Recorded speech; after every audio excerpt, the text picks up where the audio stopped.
So I'm a South advocate, so I represent the Middle East and North African region for inclusion itself. And in a way, I'm the barrier, I'm the bridge towards the international, towards the regional aspect. So the organization is called Inclusion International.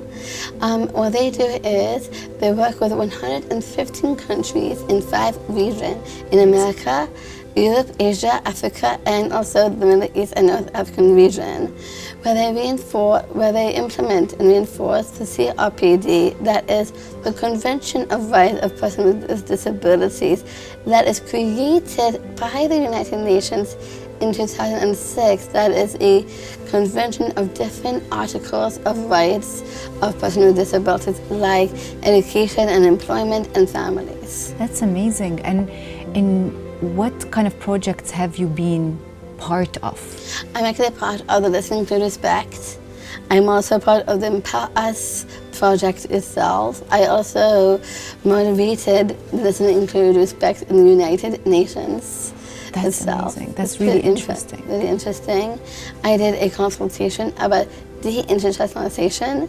That is a topic about institutions and how can we close institutions down itself.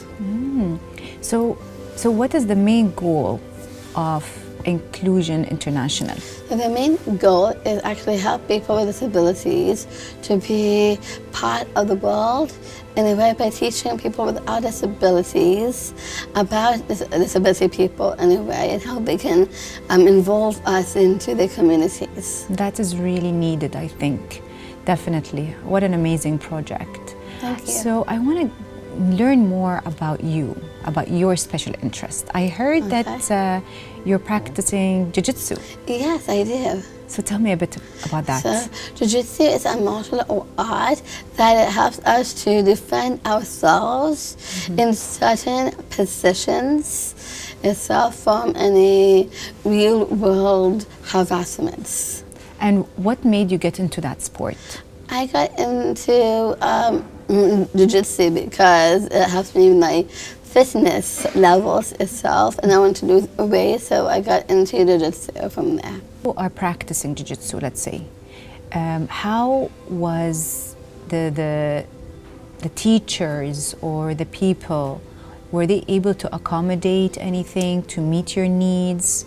How were they able to, you know what I mean? So I actually trained in a Jiu-Jitsu academy called Gracie Academy. The other Jiu-Jitsu academy I went to is called Team Dubai, and they were not that really inclusive with disabilities that much, but the one I mentioned already about the Gracie family is the best one I ever trained in. So from your experience with your current organization that you're practicing Jiu-Jitsu in, what was the great things that you saw that made it an inclusive environment so that others can learn from them? So organizations is a non-profit organization that focuses on disability people.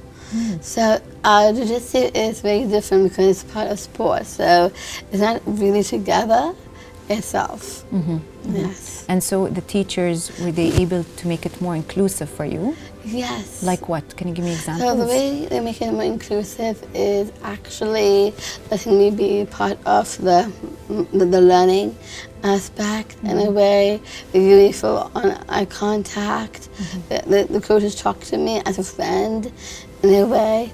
They want to hang out with me. I have a few people. I made a few friends where they wanted to to get a juice or a coffee with me itself. When it comes into the classes itself, a lot of people want to do Jiu-Jitsu with me, so it's very inclusive from that aspect. I want to talk more about your family and the importance of your family being accepting with your diagnosis or your uniqueness or your challenges. So in what I've seen from the field, you know, that I work closely with families. Many families might be ashamed or scared from telling their child that they are unique in their own self, or they have challenges like everyone else. So how was that experience with you and your family? So this is kind of pretty interesting. So we don't actually say the word diagnosis that much because disabilities are not a medical condition and it's not a medical thing at all. With my family, they never told me I had a disability. Since I was age of 21, they told me I had Down syndrome. But from that, my whole entire world changed, actually. From there, I got into disability organizations and I learned about my rights, about I have the right to stand up, to speak up, I have the right to go to college. Anyway, I never know that's from my family itself. But my family, they say they accept me actually, but they actually show me in a different way of acceptance, by in a loving, caring way. I love that. And it made a big difference for you to know that Yes. you have Down syndrome.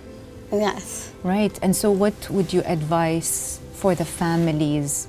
And a lot of families get scared. Should we tell our child they have autism or Down syndrome, or should we keep it, hidden? What's your advice for those families? For families, my best advice is to tell a child they have a disability so that they know about their abilities.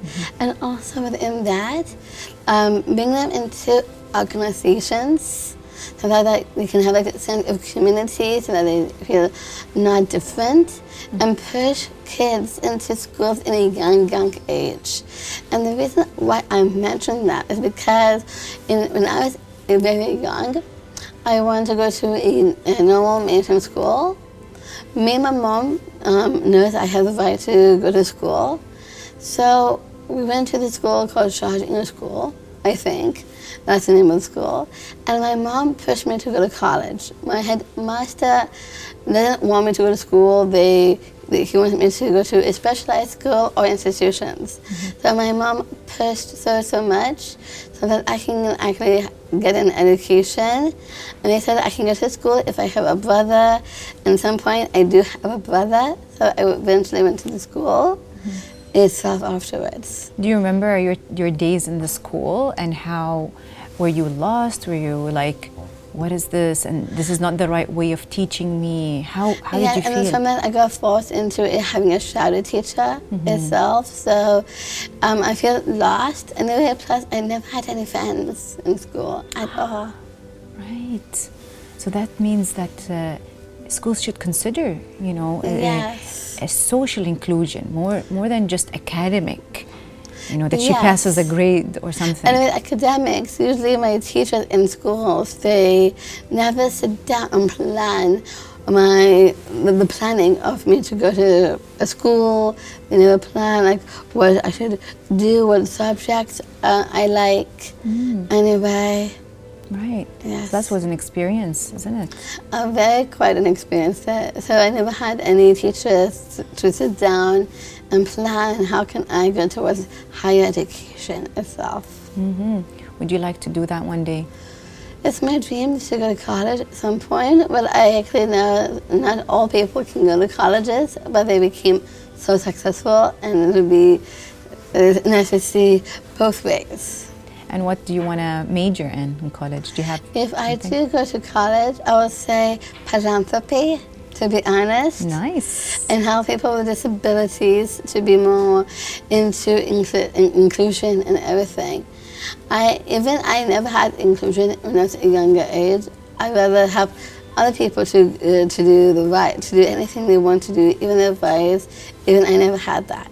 I love that. That's an amazing future goal, and I really hope that you will reach it one day, and you will. I trust you. My biggest goal is to make a headquarters for disability rights that can outpace everything. Love it.